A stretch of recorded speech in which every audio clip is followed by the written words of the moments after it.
Hello, and thank you for joining us today. As many of you know, I began my career in Montgomery, Alabama, investigating hate groups and hate crimes throughout the country. A photo of Viola Liuzzo, a Michigander who was killed in the aftermath of the Selma to Montgomery Voting Rights March, hangs in my office as a constant reminder of the risks borne throughout history of those working to advance and protect our democratic process. But those risks and those sacrifices were followed by great strides forward through changes to the law that expanded access to and strengthened the integrity of the vote, leading to a better democracy for all. And so I stand here today with Assistant Secretary of State Hester Wheeler, who will be joining us shortly, on the first day of February, Black History Month, a month in which we all collectively recognize the leadership and contributions of Black Americans throughout our history, emerging out of an election cycle in this moment that saw an unprecedented historic level of voter turnout across our state, in the midst of a pandemic no less, followed by an unprecedented historic effort to undermine the very real integrity of our democratic process. Our job now is clear: to defend and protect every Michigan voter, their votes, and their democracy. Because no matter how one votes or who they vote for, where they live or what they look like, their vote is the lifeblood of our democracy. Ensuring it counts is central to our work as election officials. It's in our oath of office when we pledge to support the United States Constitution and that of the state of Michigan, both of which establish every citizen's fundamental right to vote. So today, we are here to continue to advance the will of Michigan citizens who voted overwhelmingly in 2018 to expand and protect our democracy, amending our state constitution to establish clear and expansive voting rights for every voter in this state. Clearly and unequivocally, our voters enshrined in our Constitution every voter's right to cast their ballot absentee, their right to register up to and on election day, and their right to be automatically registered to vote when doing business with the Secretary of State's office. By the same amendment to the Constitution, voters also demanded that military service members stationed overseas be able to vote easily, and that the election results be consistently audited. We saw voters affirm their will in 2020, when millions of Michigan citizens took advantage of their new rights. Even before the pandemic hit our state, in our March presidential primary, Michigan voters shattered the previous record for absentee voting. And in November of 2020, nearly 30,000 citizens registered to vote on election day, and 3.3 million citizens cast their ballots absentee. Since then, and in line with what voters wanted, my administration has launched the most aggressive post-election audit process in state history, including an ongoing first-time ever statewide audit of the results. And yet, even with this clear, unequivocal desire of Michigan voters on both sides of the aisle to embrace these changes and advance our democracy, today there are those in the legislature who would seek to roll back access to the vote. Across the country, legislative leaders are trying to make it harder to vote in person and impossible to vote absentee. They claim this will restore faith in elections, when the only voters who have lost faith are those who believed the lies about our elections that these same leaders told, amplified, or allowed through their silence to go uncorrected. Indeed, if these legislators truly want to support elections, their task is simple: tell the voters the truth. There is no evidence of wrongdoing in last year's election, and it was in fact the most successful and secure election in our nation's history. Here in Michigan, we will not be sidetracked by these deceitful attacks on our democracy, for the will of Michigan voters is clear. They want elections that are strong, secure, and accessible. They want us to build on the successes of our 2020 elections and advance democracy on the road ahead. And that is what guided my administration as we built this legislative agenda that we're announcing today. We looked at the data from last year's elections, best practices from across the country, the confidence in our system demonstrated by voter registration and turnout trends, and the expanded rights voters themselves placed in our state constitution, and sought ways to improve our systems and advance their will. Advancing the vote and protecting democracy are the goals of our agenda, and I'm now going to hand over the podium to Assistant Secretary of State Hester Wheeler to talk through the details.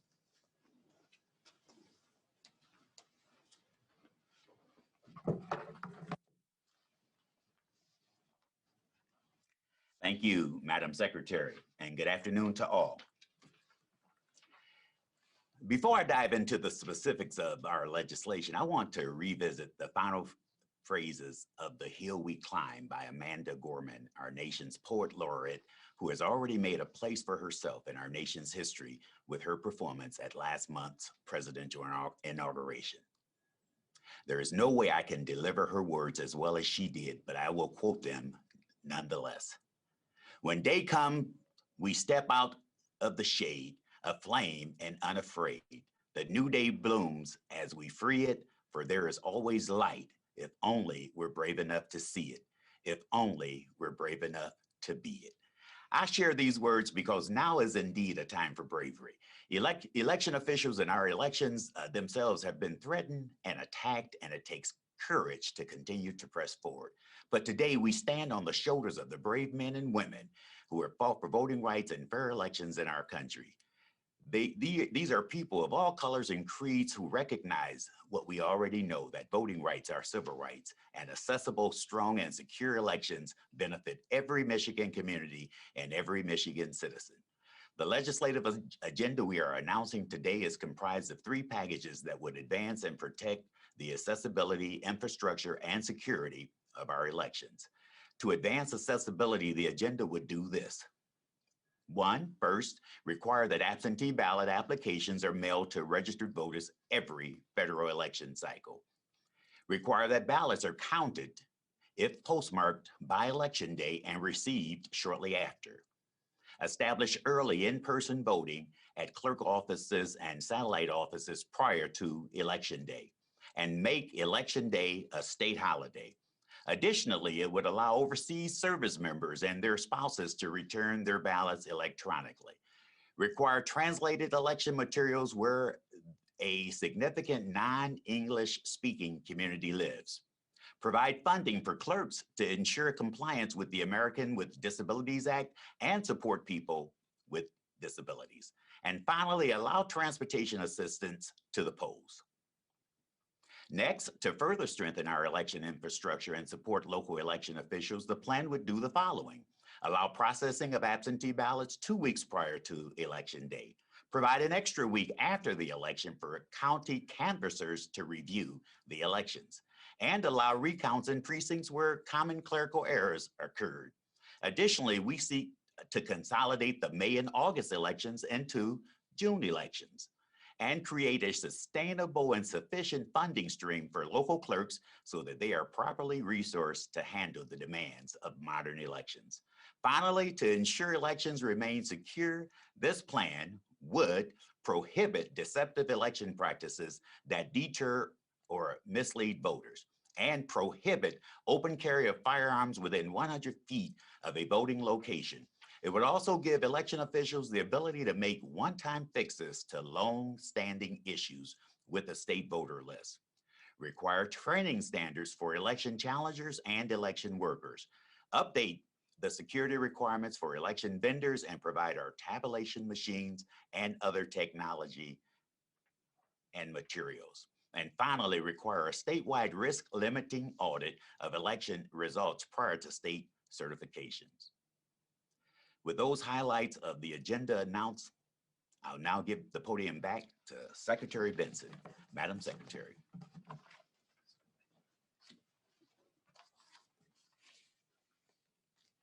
Thank you, Assistant Secretary Wheeler.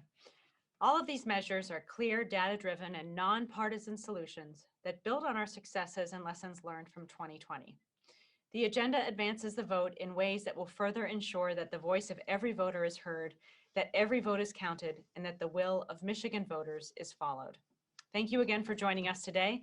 I'll close now to take a few questions. Please raise your virtual hand to ask a question and state your name and your organization as you begin.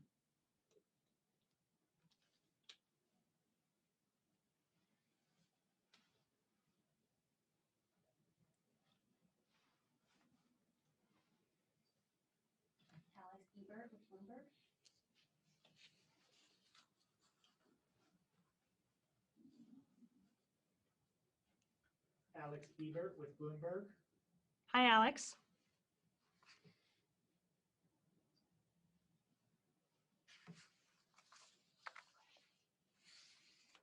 Okay.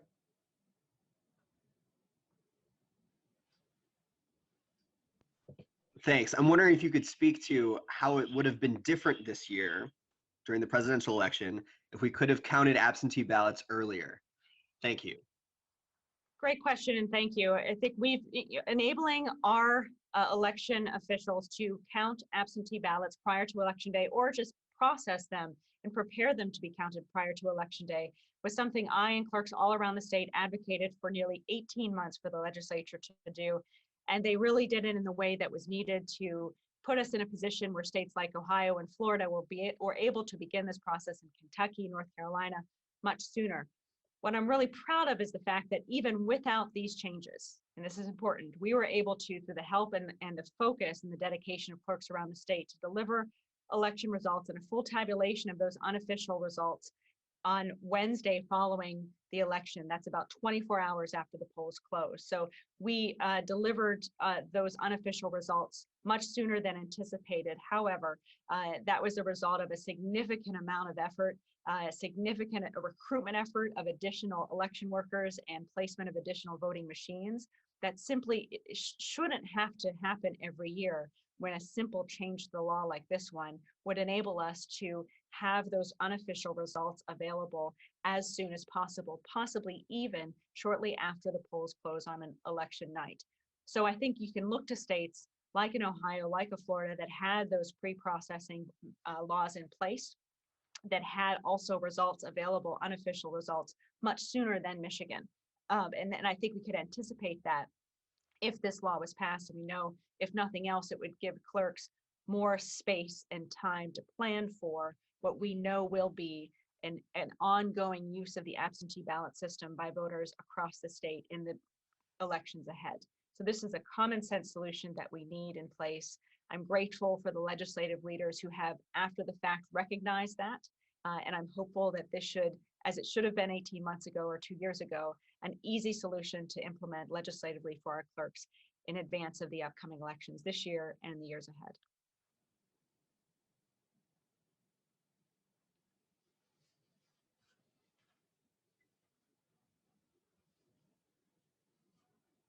Newsmaker WJRT. Newsmaker WJRT.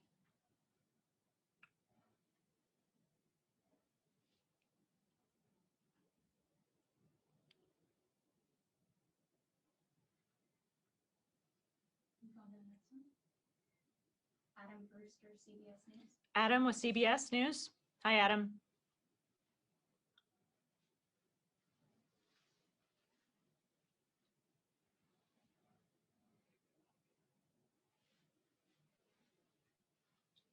Oh, can you hear me now? I can. Hi. I thought I hit unmute a second It's ago. okay. The mute button is all of our best friends and worst enemies. So if there might be Republican priorities that the legislature wants to pursue, whether that's more clear rules about access for poll watchers, or whether that is, things, I know Leader Shirkey has talked about photo ID requirements. I don't know if that's something that you might support, but are there areas of compromise that, I know these are your priorities, that you may be willing to give Republicans in the legislature if they bring forward priorities? I believe wholeheartedly in the principles of bipartisan consensus and cooperation. I also believe in making data-driven decisions about the best policies to put into place, especially when you're working to ensure the integrity and the accessibility of our democratic process. So I welcome, as I have throughout my tenure as Secretary of State, conversations and the opportunity for good faith collaboration with our legislative leaders in both houses and on both sides of the aisle. I'm hopeful that we can work from the same set of facts in determining the best way to advance the vote and protect our democracy. In looking at the facts and looking at best practices all across the country that have been proposed by legislators and leaders on both sides of the aisle in the years that preceded this moment, I'm hopeful and confident that they can too arrive at many of the same conclusions we have and support this agenda and this plan, and certainly look forward to talking with them about ways to make it even better, with our common goals of looking at the data, looking at the facts, and working to make it easier to vote and harder to cheat for every citizen in our state.